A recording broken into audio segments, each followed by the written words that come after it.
दोस्तों आज Islamic NATO का गठन होने वाला है। जी हां, यदि आप देखें तो आज तुर्की, सऊदी और पाकिस्तान ये तीनों देशों के बीच में एक जॉइंट मिलिट्री पैक्ट साइन होने वाला है। इस बात का पुष्टिकरण पश्चिमी मीडिया ने करना शुरू कर दिया है। अब दोस्तों इसके साथ अगर आप देखें तो क्या वेस्ट एशिया, क्या भारतीय उपमहाद्वीप, हर जगह इस पूरे के पूरे डील के रैमिफिकेशंस होंगे। जो पावर बैलेंस है वो बदल रहा है।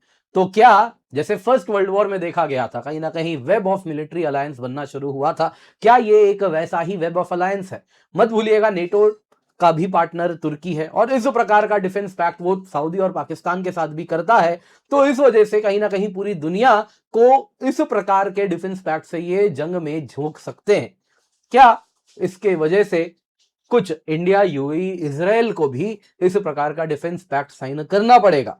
दोस्तों सवाल बहुत सारे पूछे जा रहे हैं क्योंकि आप यहां पे देख सकते हैं रॉयटर्स का ये रिपोर्ट सामने आया है। तुर्की, Saudi Arabia, Pakistan joint defence agreement Saudi Arabia में फ्राइडे यानी आज साइन करने वाले हैं, अगस्त 7 यानी आज का ये न्यूज है। दोस्तों आप देख सकते हैं पाकिस्तान, सऊदी अरेबिया, तुर्की डिफेंस पैक्ट जिसके द्वारा इस्लामिक नेटो बनाया जाएगा वो साइन होने वाला है। आप देख भी सकते हैं पाकिस्तान पीएम शहबाज शरीफ, आसिम मुनीर दोनों ही सऊदी अरेबिया पहुंच भी गए हैं। वैसे ही तुर्किश प्रेसिडेंट अर्दोगान वो भी सऊदी अरेबिया आज पहुंचने वाले हैं और इसके साथ इशारे यही हो रहे हैं कि इस प्रकार का डिफेंस पैक्ट होने भी वाला है। मत भूलिएगा कल की बात है, बेंजामिन नेतन्याहू जी ने पीएम मोदी को कॉल भी किया था, जिसमें अगर आप देखें तो हमने चर्चा की India Israel special strategic partnership पर और साथ ही साथ पीएम मोदी ने कहा यह और मजबूत होता जा रहा है। इस पे हमने रिव्यू किया गया जो प्रोग्रेस हो चुका है और अलग अलग जो एस्पेक्ट्स हैं India Israel special strategic partnership के, उसकी ओर। क्या ये कुछ मैसेज है कि अगर तुम डिफेंस डील कर रहे हो, डिफेंस पैक्ट कर रहे हो, तो हमारे भी India Israel special strategic partnership के कुछ अलग अलग एस्पेक्ट्स हैं जिनमें क्या प्रोग्रेस रीच हुआ है उस पर चर्चा हुई है। साथ साथ हमने वेस्ट एशिया में करंट सिचुएशन क्या है उस पर व्यूज भी एक्सचेंज किया। दोस्तों ये एक क्रिप्टिक मैसेज है। सऊदी अरेबिया को मैसेज दिया जा रहा है कि अगर तुम डिफेंस पैक्ट साइन करते हो तो हम भी कुछ वैसा करेंगे। और मत भूलना तुम्हारा जो डिफेंस पैक्ट है पाकिस्तान तुम्हारे काम नहीं आएगा, तुर्की कभी नहीं आएगा, लेकिन हम जब डिफेंस पैक्ट करेंगे तो ये कॉन्क्रीट है, ये एक्चुअल में इंप्लीमेंट होगा, जिसमें काम भी होगा और आपके लिए बड़ी समस्या हो सकती है। तो क्या ये कुछ उस प्रकार का मैसेज यहां पर दिया जा रहा था? क्या एग्जैक्टली हो रहा है, कैसे इससे पावर बैलेंस बदल रहा है, आइए जरा आज के वीडियो में इसी पर चर्चा करते हैं। पर इससे पहले आगे बढ़े आपसे निवेदन है वीडियो लाइक करें, चैनल सब्सक्राइब करें, बेल आइकन अवश्य दबा दें। सबसे पहले दोस्तों इस्लामिक नेटो के बारे में क्या पता चल रहा है? देखिए 7 अगस्त 2026 यानी आज सऊदी, तुर्की, पाकिस्तान ये लोग एक जॉइंट डिफेंस एग्रीमेंट फॉर्मलाइज करने वाले हैं। सऊदी अरेबिया में तीनों लीडर पहुंच गए हैं, लीडर 3 नहीं लीडर तो 4 हैं। कैसे? क्योंकि पाकिस्तान में वो दोनों साथ आते हैं, पीएम भी और फील्ड मार्शल्स भी साथ में ही, दोनों हर जगह आप देखें तो मुनीर भी और साथ साथ आप देखें शहबाज शरीफ भी, दोनों साथ आते हैं। तो दोनों सऊदी पहुंच गए हैं। कई सोर्सेस ने ये क्लेम किया है कि सऊदी मिलिट्री, और अगर आप देखें तो ये डिफेंस पैक्ट साइन होने वाला है। Saudi crown Prince MBS trilateral meeting कर रहे हैं, ये तो कंफर्म्ड है। अर्दोगान अगर आप देखें तो 1 डे वर्किंग विजिट के लिए आए हैं। शहबाज शरीफ, आसिम मुनीर उनके पास टाइम ही टाइम है, तो वो 1 डे के लिए नहीं, वो 6 तारीख को ही पहुंच गए हैं और कहे हम आराम से जाएंगे, 8 तारीख के पहले तो बिल्कुल भी नहीं। तो 6 से 8 अभी यहीं पर रहने वाले हैं। दोस्तों इसके साथ जो स्ट्रेटेजिक म्यूचुअल डिफेंस एग्रीमेंट है उसको फर्दर मजबूत किया जा रहा है, उसको फर्दर एक्सपैंड किया जा रहा है। पाकिस्तान और सऊदी अरेबिया के बीच में तो साइन हुआ ही था।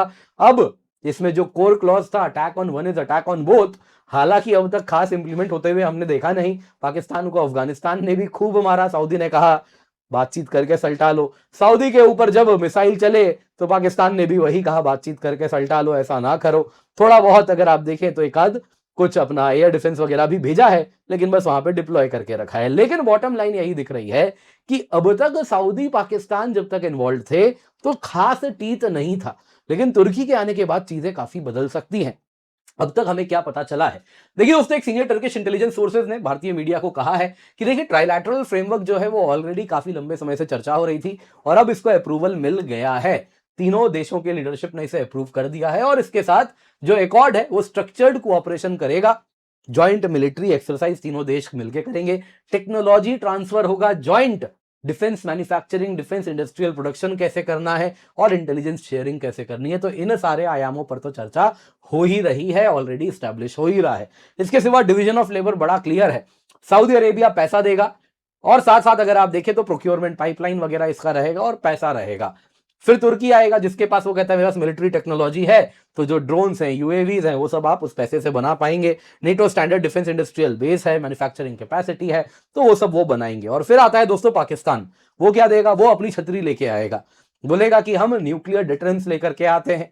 अब तक क्लियर नहीं है क्या सऊदी को न्यूक्लियर अम्ब्रेला मिला है नहीं मिला है, लेकिन एटलीस्ट शगुफे तो यही छोड़े जा रहे हैं। वो कन्वेंशनल फोर्स भी भेजने को पाकिस्तान तैयार नहीं है जब सऊदी पे मिसाइल चल रहा था ईरान से, लेकिन है ना जो गप हांकी जा रही है कि वो न्यूक्लियर अम्ब्रेला भी दे रहा है, सऊदी पे न्यूक्लियर बॉम्ब चलाओगे तो बदले में पाकिस्तान चलाएगा और फिर मिट्टी में मिल जाएगा सामने वाला, इतना उस पर न्यूक्लियर बॉम्ब चलाएगा। तो क्या पाकिस्तान वैसा कर सकता है? लेकिन एटलीस्ट चूरन तो यही बेचा जा रहा है कि न्यूक्लियर डिफेंस कैपेबिलिटीज बढ़ रही हैं। वैसे ही आप देखें तो यहां पे वो कहता है कि हमारा कन्वेंशनल फोर्सेज इतना बड़ा है, बैटल टेस्टेड है, तो वो सब भी हम प्रोवाइड करेंगे। बेसिकली फोर्सेज फॉर हायर है, पैसा दीजिए पाकिस्तानी फौज ले जाइए, तो वो मॉडल आगे बढ़ेगा। दोस्तों यहां पे ये भी कहा जा रहा है यूएस ईरान कॉन्फ्लिक्ट से ये पूरा का पूरा प्रोसेस तेज हो गया है। काफी लंबे समय से चर्चा देखिए इस पर हो रही थी, लेकिन कहा जा रहा था ऑनबोर्ड नहीं हो पा रहे हैं, लेकिन अब चीजें उस तरफ बढ़ रही हैं। दोस्तों ये इस्लामिक नेटो बनेगा तो इसका क्या प्रभाव होने वाला है? देखिए सबसे पहले वेस्ट एशिया में अगर आप देखें तो जो यूएस, जो कि अब तक प्राइमरी सिक्योरिटी प्रोवाइडर था, जो कि अनसर्टेन रहा है, खास भरोसेमंद नहीं रहा है, तो उसके ऊपर सऊदी अरेबिया की डिपेंडेंसी कम होगी, तो वो सबसे बड़ा उसके लिए बेनिफिट है।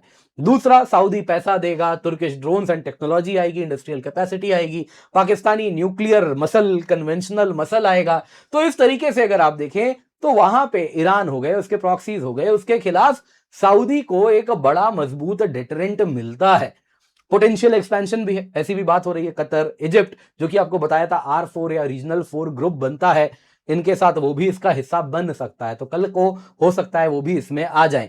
बाकी दोस्तों इससे पाकिस्तान की रेलेवेंस बढ़ रही है।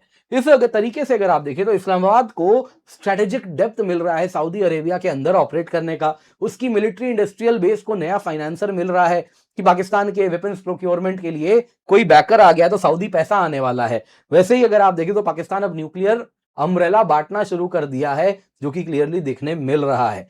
दोस्तों इससे क्या है कि पाकिस्तान तुर्की डिफेंस एक्सेस मजबूत होता है, बैरक्तार ड्रोन्स, वैसे ही corvettes, F-16 modernisation support already तुर्की से पाकिस्तान को दिया जा रहा था। प्रॉब्लम यह थी पाकिस्तान के पास पैसा नहीं था, तो अब सऊदी कैपिटल आ गया है, तो इस वजह से गल्फ कैपिटल का इसमें आने से ये पूरी की पूरी अगर आप देखें सिस्टम मजबूत होती हुई दिख रही है। अब यहां पे दोस्तों अगर आप भारत की बात करें तो चैलेंज भी है। देखिए जब तक सऊदी पाकिस्तान के बीच में स्ट्रेटेजिक म्यूचुअल डिफेंस एग्रीमेंट था तो हम नाराज जरूर थे, लेकिन सऊदी ने हमें आश्वासन दिया था कि देखिए ये इंडिया के खिलाफ इस्तेमाल बिल्कुल भी नहीं होगा, सऊदी को प्रोटेक्ट करना है पाकिस्तान को, सऊदी नहीं करेगा पाकिस्तान को किसी भी प्रकार से मदद, पाकिस्तान को सऊदी को मदद करना है, बदले में लोन वगैरह पाकिस्तान का सऊदी ध्यान रख लेगा, बस इतना ही था। लेकिन इसमें दोस्तों एक अंडरलाइंग फैक्टर भी था। पाकिस्तान के साथ भले सऊदी करीब आ रहा था, लेकिन सऊदी और भारत के बीच में फिर भी संबंध क्लोज रहे हैं, करीबी रहे हैं, जिसमें एनर्जी सिक्योरिटी है, बहुत बड़ा उनका एनर्जी के हम बायर हैं। वैसे ही अगर आप देखें तो लार्ज स्केल इन्वेस्टमेंट भी उनका हमारे यहाँ है, स्ट्रेटेजिक पार्टनरशिप है, काउंटर टेरर कोऑपरेशन है, पीपल टू पीपल टाइज हैं, जिस वजह से कहीं ना कहीं सऊदी पाकिस्तान, जो सऊदी ने आश्वासन दिया था, हम उसे एक्सेप्ट कर रहे थे। लेकिन अब जो तुर्की आ गया है, ये एक अगर आप देखें तो बड़ा ही मैलिग्नेंट बैड प्लेयर है। अगर आप देखें तो तुर्की का स्टैंड बड़ा क्लियर रहा है, भारत के खिलाफ रहा है। अगर आप देखें तो पाकिस्तान को फुल तरीके से सपोर्ट करता है, कश्मीर स्टैंड में अगर आप देखें तो पाकिस्तान के साथ खड़ा रहता है, भारत के खिलाफ आवाज उठाता है। तो यहां पे सऊदी के साथ जो ट्रस्ट है वो तुर्की के साथ नहीं है, जिस वजह से भारत अब ये जो ट्राइलैटरल ग्रुपिंग हो रही है इसको लाइटली नहीं लेने वाला। सऊदी तक फिर भी हम इग्नोर कर सकते थे, लेकिन अब सऊदी के साथ भी रिश्ते प्रभावित होंगे, क्योंकि सऊदी सिर्फ पाकिस्तान नहीं, अब तुर्की के साथ भी इस प्रकार का ट्रीटी साइन कर रहा है। तो अगर इसमें म्यूचुअल डिफेंस क्लॉज आया तो संबंध खराब होंगे। फिलहाल देखिए क्या क्लॉज आएगा नहीं आएगा तो समय बताएगा, आज थोड़ी देर में पता भी चल जाएगा। लेकिन अगर वो आया तो सऊदी के साथ भी रिश्ते भारत के बेहद खराब होंगे। दोस्तों यहां पे अगर आप देखें तो क्या बदले में इंडिया, इजराइल, यूएई जैसा कुछ एक पैरेलल और एक ग्रुपिंग बनेगा? देखिए इंडिया, इजराइल, यूएई I2U2 के अंदर एक ग्रुपिंग था जिसमें यूएस भी था, लेकिन यूएस पीछे चला गया। लेकिन India, Israel, UAE grouping as it is मजबूत है, लेकिन फॉर्मल डिफेंस ट्रीटी नहीं है। यहां पे लेकिन एक चीज देखने मिली, जब ईरान वॉर हुआ तो इसराइल यूएई के बीच में डिफेंस टाइज बेहद मजबूत हो गए। आयरन डोम वगैरह इसराइल ने यूएई में डिप्लॉय भी किया।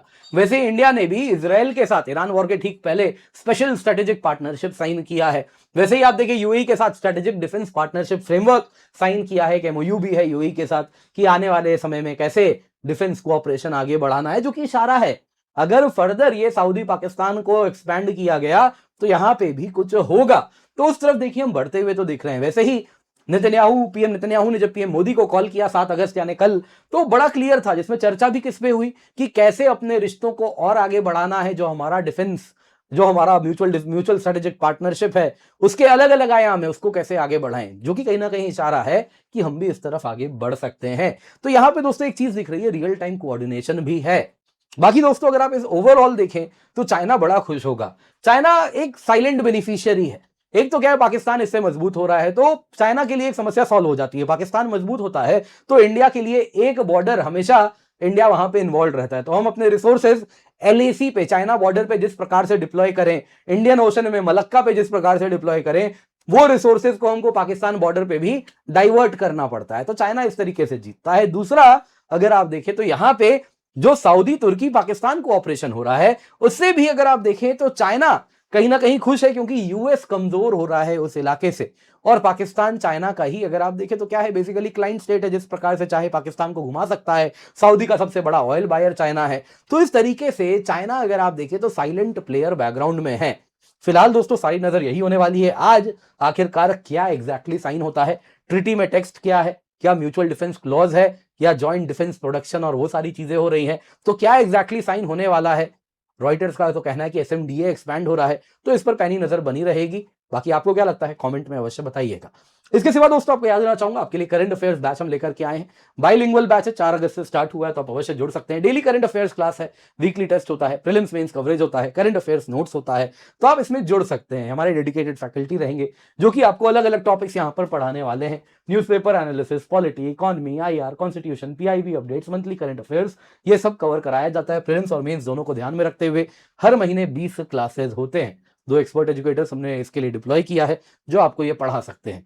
आप देख सकते हैं सब कुछ आपको कवर किया जा रहा है। डेली करंट अफेयर्स क्लास से लेकर नोट से लेकर टेस्ट से लेकर सब कुछ कवर होता है। फैक्ट्स, डेटा, रिपोर्ट, स्कीम्स, सब कुछ कवर कर रहे हैं। अगस्त के लिए प्रॉपर लर्निंग रोड मैप भी है, जो कि आप यहां पर देख सकते हैं। तो आप निश्चिंत होकर जुड़ सकते हैं। मेक श्योर इसको हाथ से जाने ना दे। 20 क्लास क्या क्या है इस हफ्ते में आप देख लीजिए और अवश्य जुड़ जाएं। डिस्क्रिप्शन बॉक्स में पिंड कमेंट में आपको इसका भी लिंक मिल जाएगा।